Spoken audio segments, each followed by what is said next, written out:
Assalamualaikum warahmatullahi wabarakatuh. Saya Yudi Pramuko, tukang donat dari Parongijur, tertua di semesta. Teman-teman sekalian, kita perhatikan ya, udara di negeri kita itu penuh dengan cita-cita yang rendah ya. Misalnya kita lihat ya, bangsa kita ini bangsa yang tidak memiliki satu gagasan-gagasan besar ya. Kalau dulu kita narasinya di zaman Habibie Menteri itu adalah pesawat ya, pesawat terbang, kemudian added value, nilai tambah. Satu istilah yang dikenalkan dengan cara yang genuine ya, dengan cara yang baru oleh B.J. Habibie. Kemudian high tech ya, 2% penduduk Indonesia bila menguasai high tech maka dia akan menjadi negara maju. Terus pengiriman ribuan anak-anak muda untuk belajar di Belanda, di Eropa, di Amerika, di negara-negara untuk belajar dengan beasiswa dikirim oleh B.J. Habibie. Itu ada masa Indonesia seperti itu ya, sehingga orang mengidolakan seorang B.J. Habibie yang punya, seorang ilmuwan yang punya reputasi internasional. Sekarang kita lihat ya, narasi yang muncul terutama di kalangan menterinya. Dulu kan menterinya B.J. Habibie ya, satu menteri bisa mengguncangkan jagat cita-cita banyak orang Indonesia yang ingin menjadi ilmuwan besar seperti B.J. Habibie. Tapi sekarang apa kita lihat yang muncul narasinya itu soal toa, pengeras suara, soal gonggongan anjing, soal radikalisme, soal khilafah yang dipandang negatif ya, soal apalagi radikalisme, soal hal-hal yang tidak ada isinya gitu, soal bahasa Arab yang direndahkan, soal Habib yang direndahkan, soal Al-Quran yang direndahkan, soal simbol-simbol Islam yang direndahkan. Itu isi daripada zaman sekarang ya, zaman ini, zaman era sekarang. Tidak ada narasi yang seperti B.J. Habibie yang bicara tentang high tech, tentang nilai tambah, tentang negara manusia unggul gitu ya, dulu ya zamannya Habibie itu ya.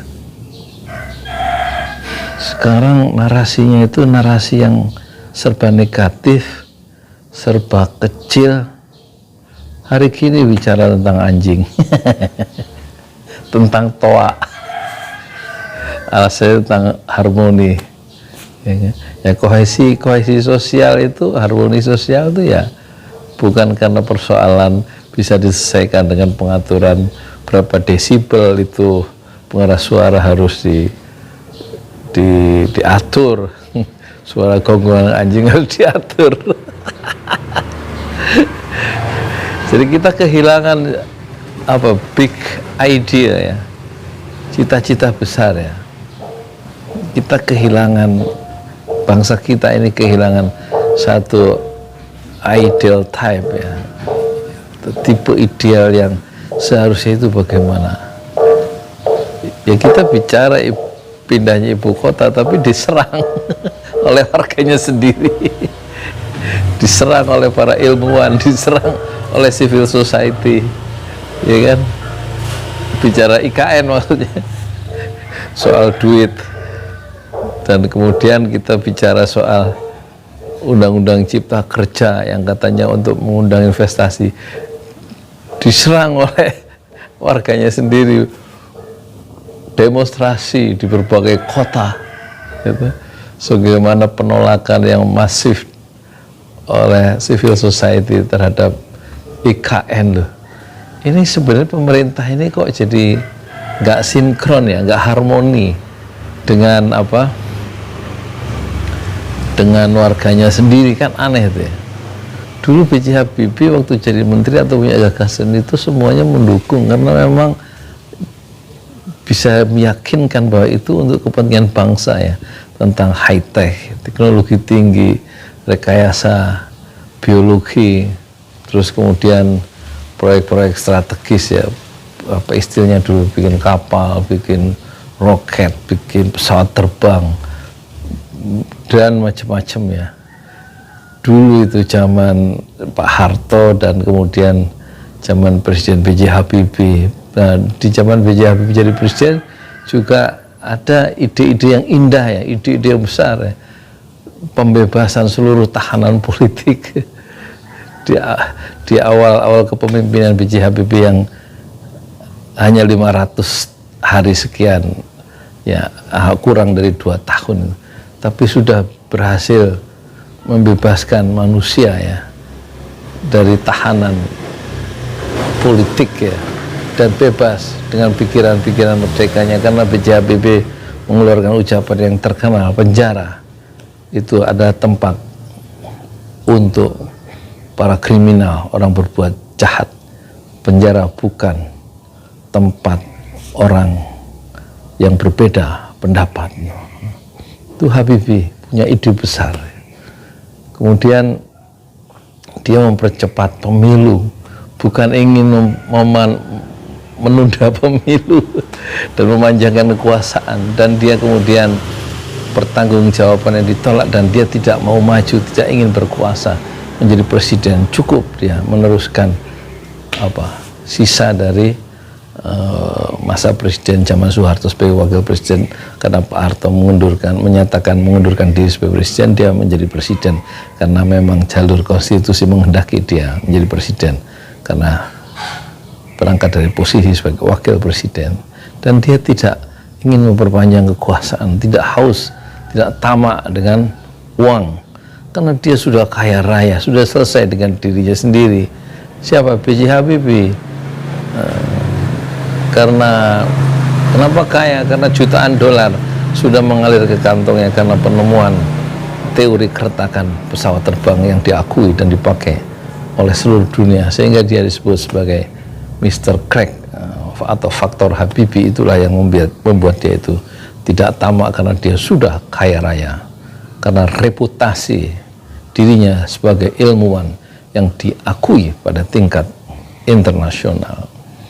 Itu B.J. Habibie ya. Jadi kita pernah hidup di masa orang Indonesia atau generasi milenial ingin menjadi ilmuwan, tapi sekarang udara Republik begitu kotornya ya, setiap perbedaan pendapat itu kemudian bisa kena pasal karena pencemaran nama baik, dan kemudian bisa masuk penjara karena perbedaan dan kritik-kritik yang tajam kepada pihak lainnya. Dan tidak ada satu cita-cita yang besar ya Pak, tidak ada satu cita-cita hidup di dunia atau sebagai bangsa yang betul-betul diberikan arah oleh pemimpin harus ke sana, dan kita harus menuju ke sana karena di sana ada cahaya yang terang, ada satu hope, ada satu harapan. Dan pemimpin publik dan pemimpin politik tidak memberikan harapan-harapan itu, kecuali harapan untuk menjadi presiden bagi dirinya sendiri. Ketua-ketua umum partai politik semuanya tersandera ya, memiliki masalah-masalah di dalam dirinya. PDIP memiliki kasus bansos yang melibatkan menteri dari PDIP dan melibatkan Masiku yang tidak pernah kembali. Sementara PKB juga memiliki kasusnya sendiri dengan kardus duren itu dulu. Kemudian partai-partai yang lain juga begitu. Jadi akhirnya mereka saling menggerendel dan saling menguatkan untuk menyelamatkan masing-masingnya, karena mereka tidak ingin terbuka aibnya, tidak ingin dibuka kasusnya. Begitu juga para pengusaha terpaksa karena urusan-urusan pajak terpaksa mereka harus berkompromi dan menjahit mulutnya di hadapan penguasa, dan terpaksa mereka saling menggerendel untuk kepentingan dirinya dan kepentingan oligarki dan kepentingan klik kelompok-kelompok bisnisnya sendiri, sementara rakyat terlunta-lunta. Ya gimana nggak terlunta-lunta?